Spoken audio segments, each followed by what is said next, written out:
The Weiner family were active members of their local church, where loving your neighbor and helping others were more than just words, but a way of life.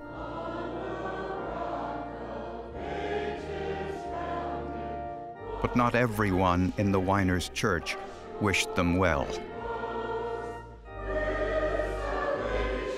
And forensic evidence proved that someone in the congregation had the motive to kill them.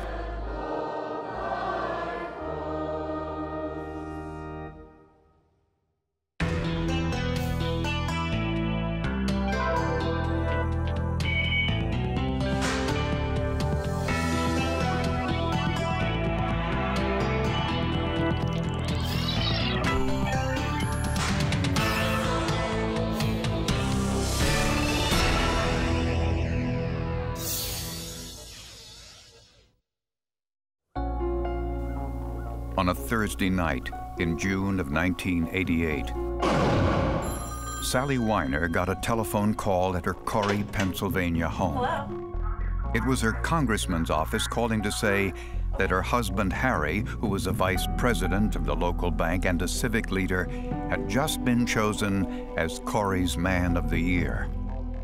The caller instructed her not to let on to her husband, as it was supposed to be a surprise, and that she was to meet someone the following day to go over the plans for this celebration. The next day, Harry Weiner got a telephone call at the bank.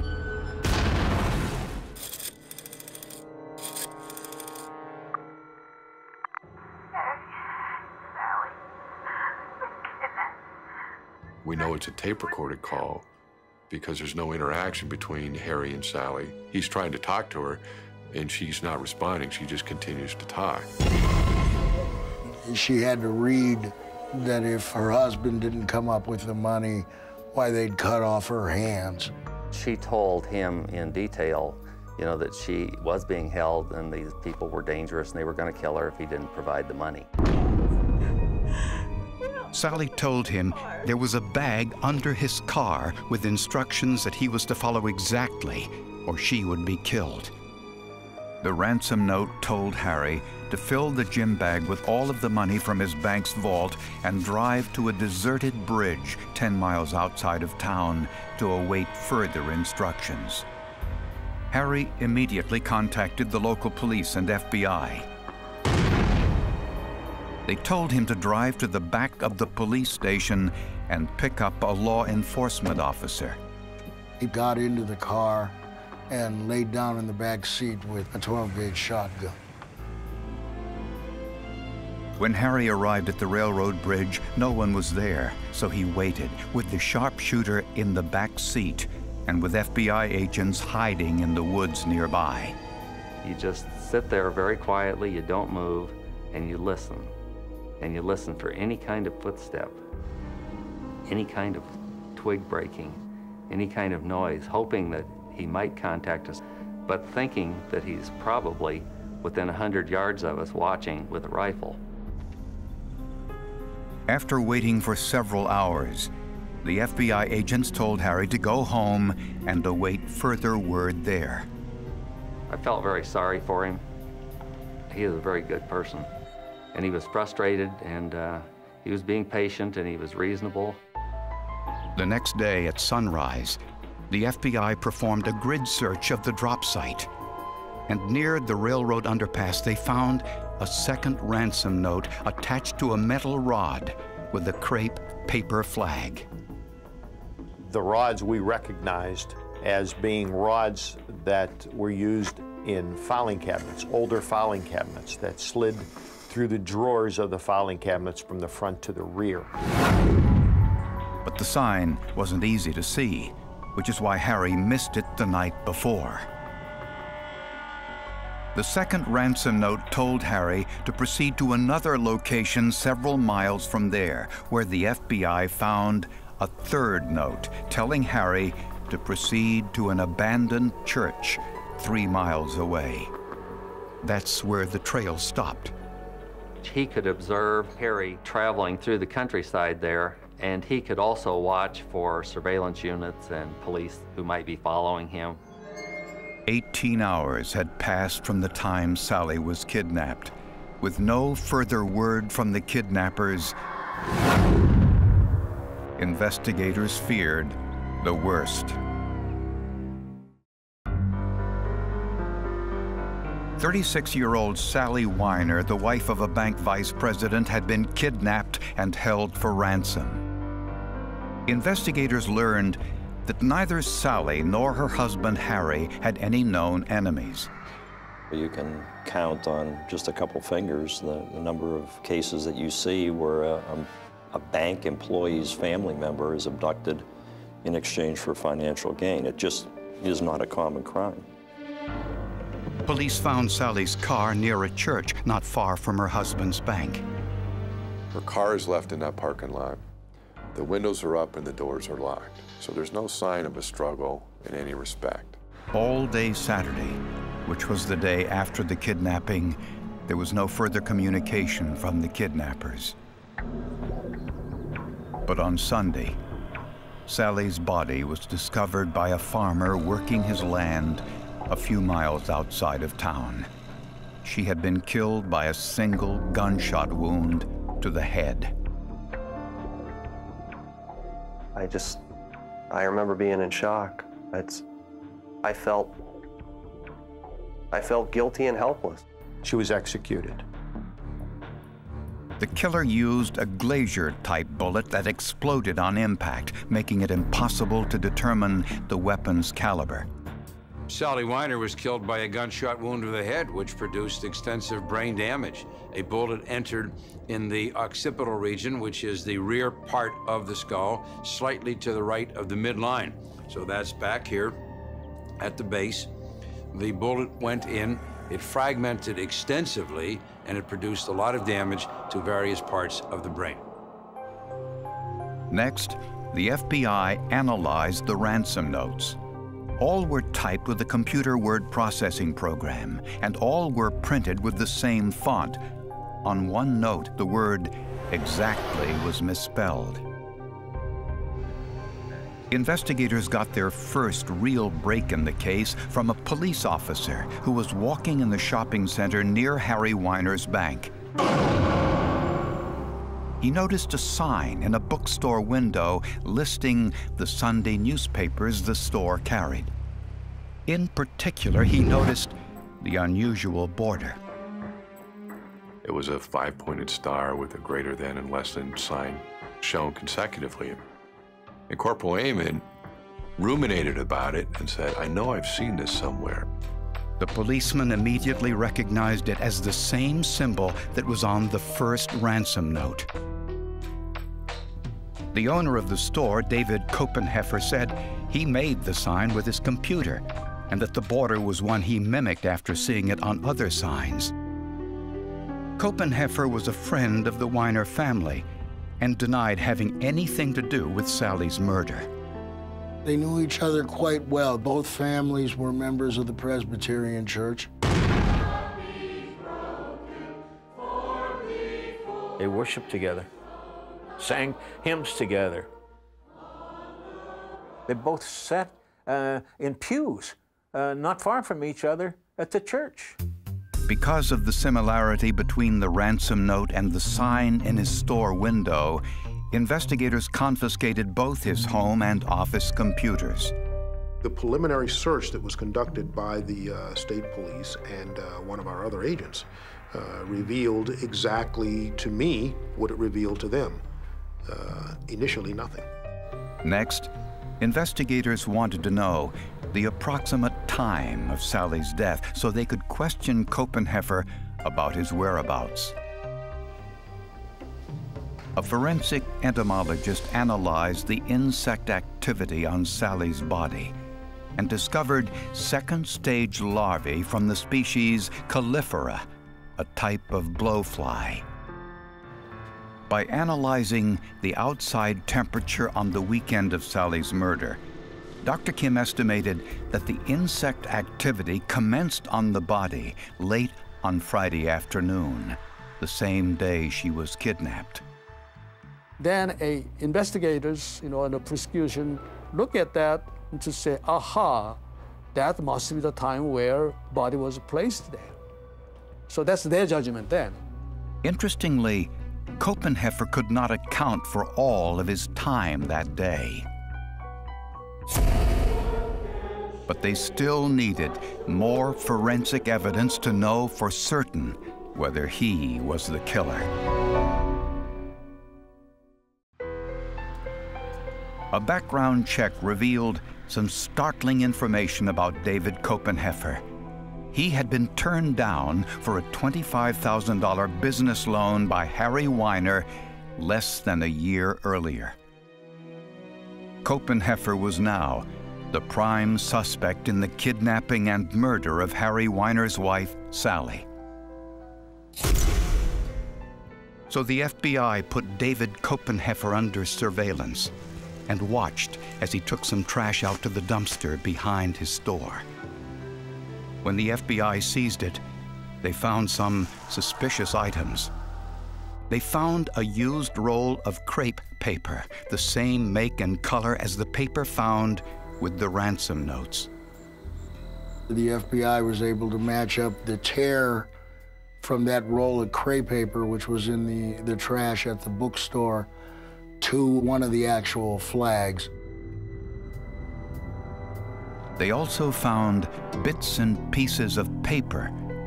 The FBI painstakingly pieced them together. And that note actually was a duplicate of one of the notes that was left at one of the sites that Mr. Weiner was directed to go to after the kidnapping of his wife. Armed with a search warrant, the FBI found a stack of metal file cabinet rods in Copenheffer's shed, similar to the ones found with the ransom notes. The FBI's forensic metallurgist William Tobin analyzed the rods with a scanning electron microscope and discovered some unique marks on the side of the rods created as they were manufactured.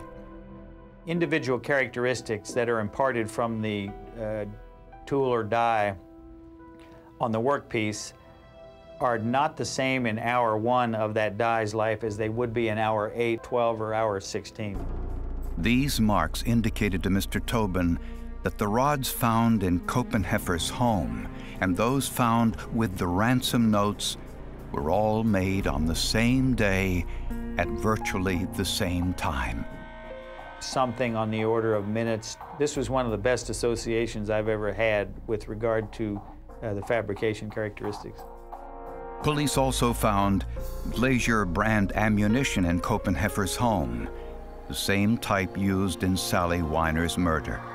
I think that would be extremely unusual to have Glacier round ammunition in a person's home. And local authorities asked the FBI to conduct their own analysis of Copenheffer's computers after the initial search of the hard drives turned up nothing. A document is not all in one place on a disk drive. Pieces of it are stored in different sectors of a drive. When a document is deleted, it's not erased from the hard drive. Instead, the space occupied by that document is labeled available to reuse if necessary.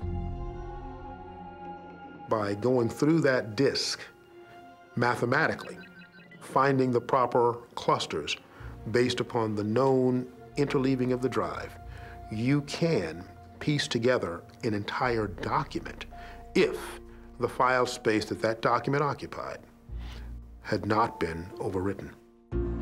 When this crime was committed in 1988, there were no computer programs that could reassemble documents that had been deleted. So Al Johnson and his team had to do something that had never been done before. They had to do the analysis manually. It was a painstaking process that took approximately 33 days to look at two 20-megabyte hard drives. A computer is about as secure as a wet paper bag. It never throws data away. And they found bits and pieces of a document Copenheffer had deleted called the plan. It listed all of the steps necessary to carry out Sally Weiner's kidnapping and murder. We were able to recover 80% of the murder plan back off of the hard drives. 20% of that had been overwritten or altered, and to a point where we couldn't recover the data. This evidence was the most damning. This evidence connected the computer to the man, to the notes, to the crime. This document revealed that Sally Weiner wasn't Copenheffer's only target. It looks as if, based on that plan, he planned on killing Harry Weiner after retrieving the ransom. Prosecutors believe it was David Copenheffer who had disguised his voice and called Sally on Thursday night with the bogus story that her husband Harry was chosen as Man of the Year. He set up a time the next day for the two of them to meet to plan the award ceremony. Then, Copenheffer placed the ransom notes in the various locations outside of town and put one of them in the gym bag underneath Harry's car. When Sally arrived at what she believed to be the planning meeting, she would have recognized Copenheffer from church. Hi, Sally. How are you? He somehow talked her into his van, where he overpowered and subdued her.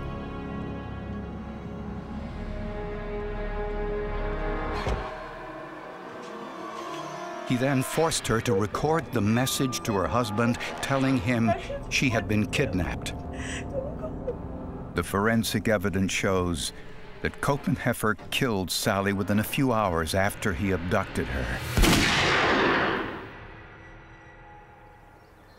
Then dumped her body on the farm outside of town.